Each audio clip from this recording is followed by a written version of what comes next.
evening. Welcome to Bedtime Bible Stories with the Wilsons. We're going to read a bedtime Bible story for you. Please feel free to share it if you like. We like doing these, okay? The story tonight is Filling the Coal Scuttle. And sometimes we don't read these ahead of time, and so sometimes they're terrible. So, let's find out. Okay, who's going to be? I'll be father. You'll be Tim. Okay? Yay, I'm Tim. Tiny Tim, yeah. Father was reading the newspaper. Father was reading the newspaper. Mother was knitting. And Tim and Tiny were sitting at the table doing their homework. It seems to be getting colder, said Father, looking up. Let's have some more coal on the fire, Tim. Wait. And we're in West Virginia, so coal, that's good. Where is this? Tim jumped up and went over to the coal scuttle. It's empty. He said, where'd that voice come from? I don't That's know. ridiculous. He said, turning to go back to his homework.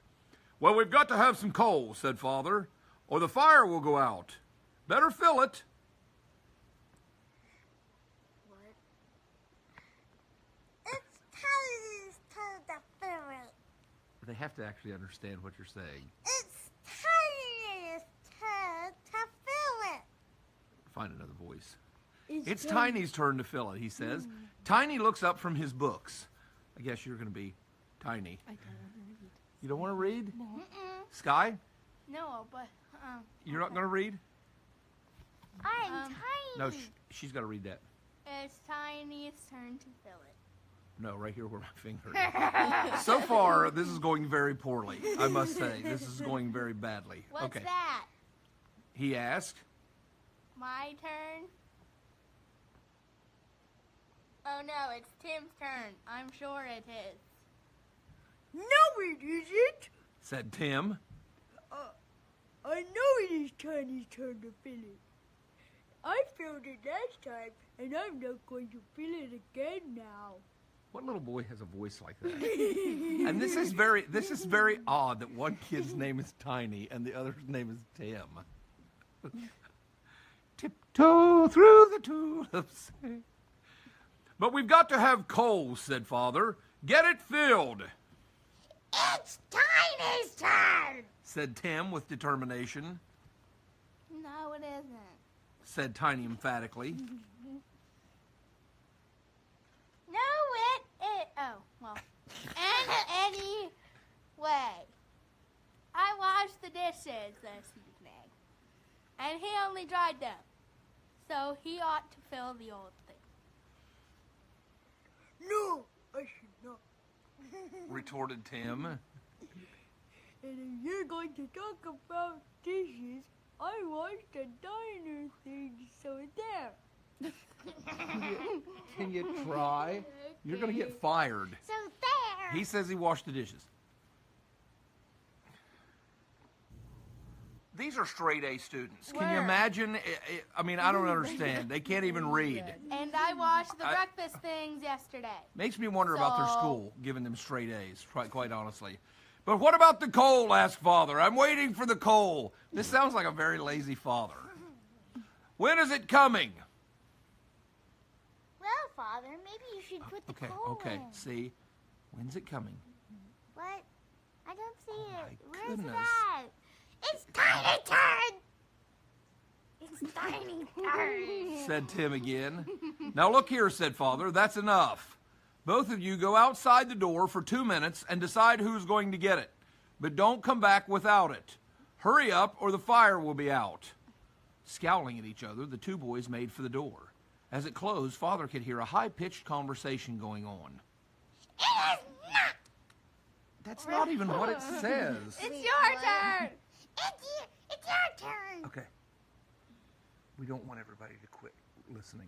It's your turn. Okay. It is not.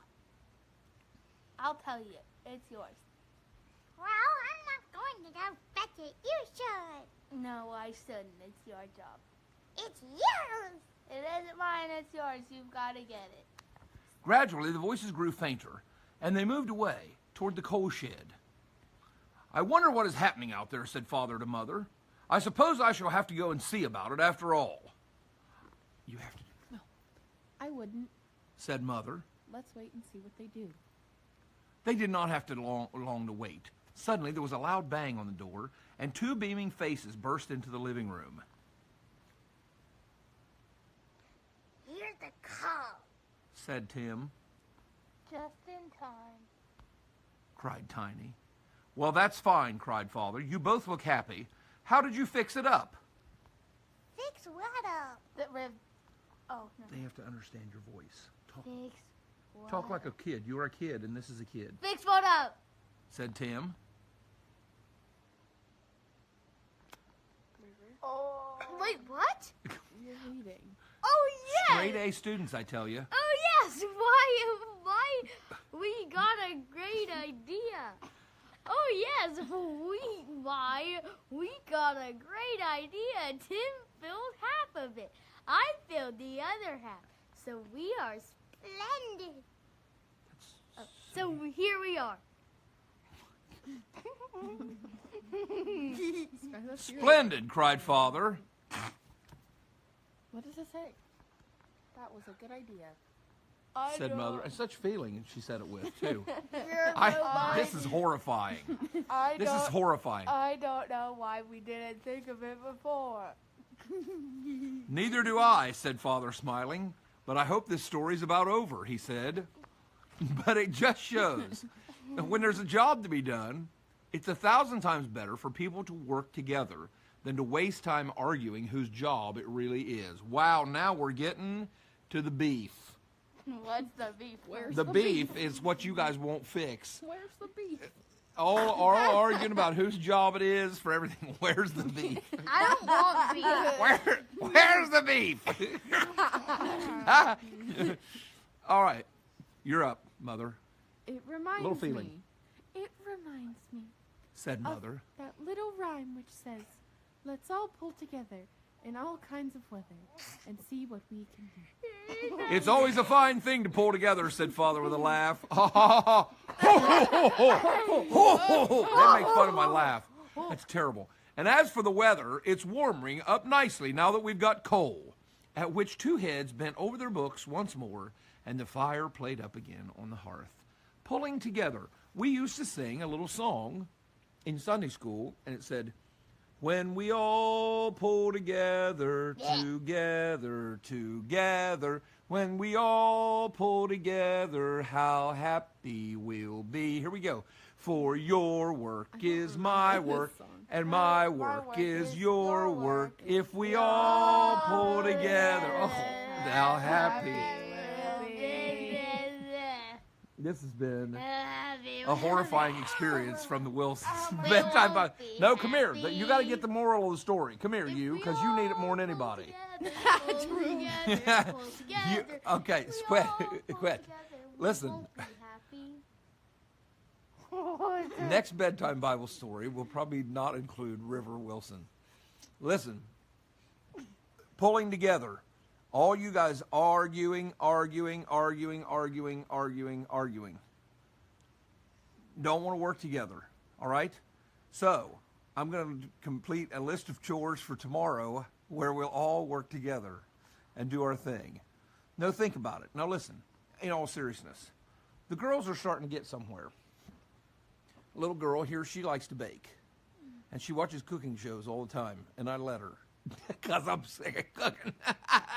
So she's pulling together. She's going to make some Cinnabons here shortly and make her father fatter. Little girl here, she likes getting her brother dressed for church and kind of mothering him, mostly so she can boss him around. But that's working together because his fashion sense is horrible. Because today he had on pink shorts and a red shirt. He looked like a doof. Yes, there he is. It's disgusting. All right, sit down. So we have to work together. It's just us, me and these three kids. So it's important that we all pull together. But not just in families, but as friends and people in this country we need to pull together. So that was a good lesson tonight. Everybody's got to work together. And so I'm going to put these kids to work right now. I don't have any work. You have I'm you're 3 weeks behind on your summer workbook. I don't have a summer workbook. I'm gonna No, because sleep. I thought you were smart until you started reading tonight. So I'm getting you a summer workbook, bonehead.